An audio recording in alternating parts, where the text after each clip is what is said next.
Nggak berhak ngomong, saya kan maritim. Gue lihat sompret.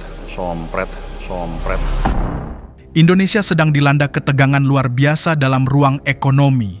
Di satu sisi, kita sedang bersiap menjadi kekuatan ekonomi regional, tetapi di sisi lain, ancaman terhadap stabilitas ekonomi negara kita semakin nyata.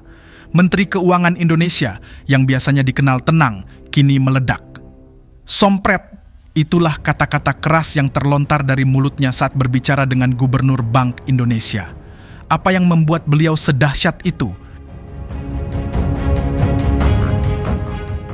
Semuanya bermula dari kebijakan yang mulai diterapkan dengan harapan tinggi, Local Currency Settlement atau LCS. Sebuah kebijakan yang bertujuan untuk mengurangi ketergantungan Indonesia terhadap dolar Amerika dengan memungkinkan transaksi internasional menggunakan mata uang lokal, dalam hal ini yuan Cina. Namun, apa yang diharapkan menjadi keuntungan malah membawa ketegangan luar biasa. Dengan LCS, Indonesia membuka pintu yang lebih lebar bagi mata uang yuan untuk masuk lebih dominan dalam transaksi perdagangan internasional.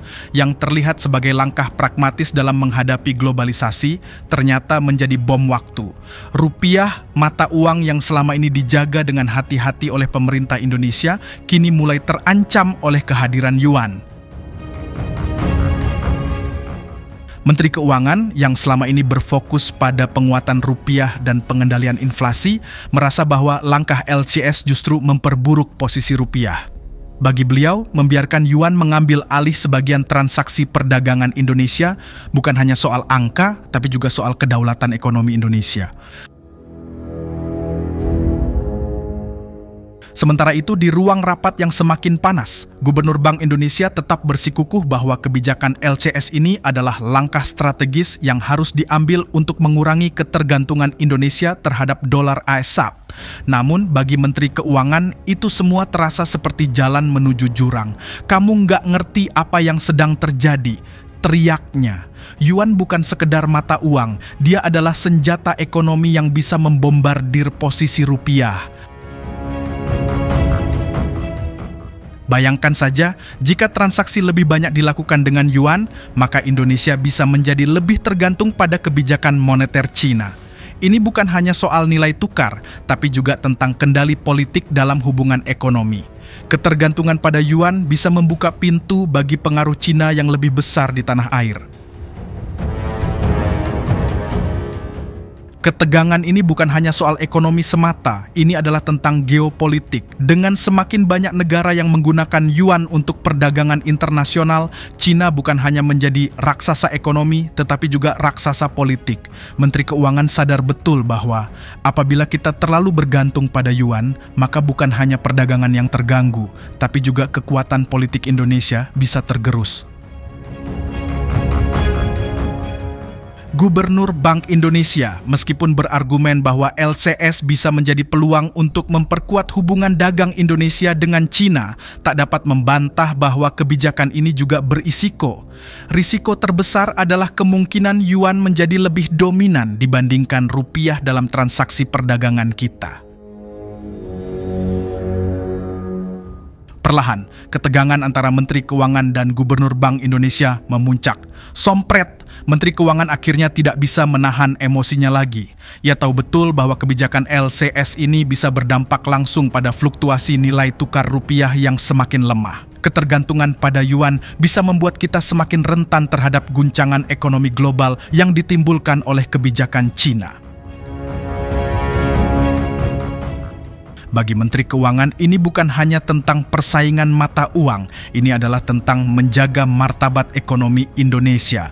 Jika rupiah semakin lemah dan yuan semakin dominan, maka Indonesia bisa kehilangan kontrol penuh atas ekonomi nasionalnya. Meski terjadi perbedaan pendapat, situasi ini menunjukkan bahwa ada pertarungan antara dua kekuatan besar dalam kabinet. Menteri Keuangan ingin mempertahankan kedaulatan rupiah, sementara Gubernur Bank Indonesia lebih pragmatis, melihat keuntungannya dalam membangun hubungan dagang yang lebih kuat dengan Cina. Tetapi dalam diskusi sengit itu, Menteri Keuangan tetap berdiri teguh. Saya tidak akan biarkan yuan merusak semua yang sudah kita bangun. Jangan sampai kita jadi boneka ekonomi Cina. Begitu kata-kata yang keluar dari mulutnya. Kamar rapat itu dipenuhi ketegangan yang sangat nyata.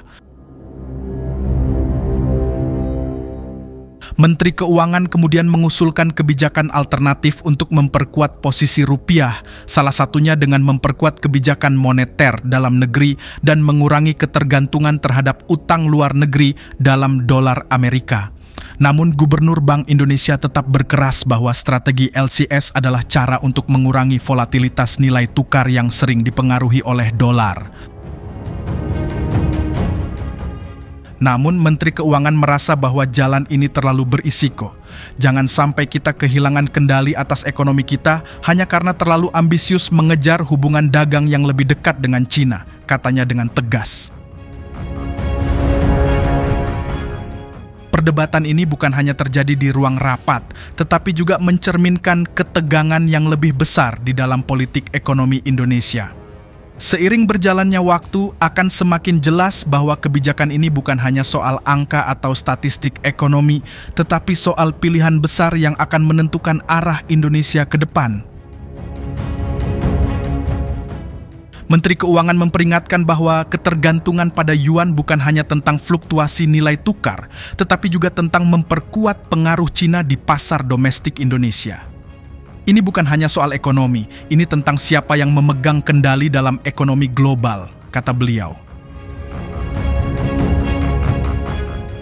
Apa yang terjadi di Indonesia adalah cerminan dari perubahan besar yang terjadi di dunia. Negara-negara besar seperti Cina tidak hanya mengejar kekuatan ekonomi, tetapi juga kekuatan geopolitik. Dengan yuan yang semakin kuat, Cina bisa memperkuat cengkeramannya atas negara-negara seperti Indonesia. Namun ada yang melihat ini sebagai peluang. Gubernur Bank Indonesia melihatnya sebagai jalan untuk meningkatkan efisiensi dan memudahkan transaksi perdagangan dengan negara mitra tanpa harus melalui sistem yang didominasi oleh dolar. Namun bagi Menteri Keuangan, jalan ini tidak bisa diteruskan tanpa mempertimbangkan konsekuensinya. Ini bukan hanya soal mempercepat perdagangan, tapi soal mempertahankan kemerdekaan ekonomi kita. Dengan penuh keyakinan, beliau berkomitmen untuk tidak membiarkan yuan mengambil alih. Ketegangan ini mungkin hanya permulaan. Indonesia harus mengambil keputusan penting dalam menentukan arah kebijakan ekonominya ke depan. Akankah kita semakin dekat dengan pengaruh Cina, atau akan kita pertahankan rupiah dan kedaulatan ekonomi Indonesia? Ini adalah pertanyaan besar yang harus dijawab oleh pemerintah dan hanya waktu yang akan mengungkap jawabannya. Peace.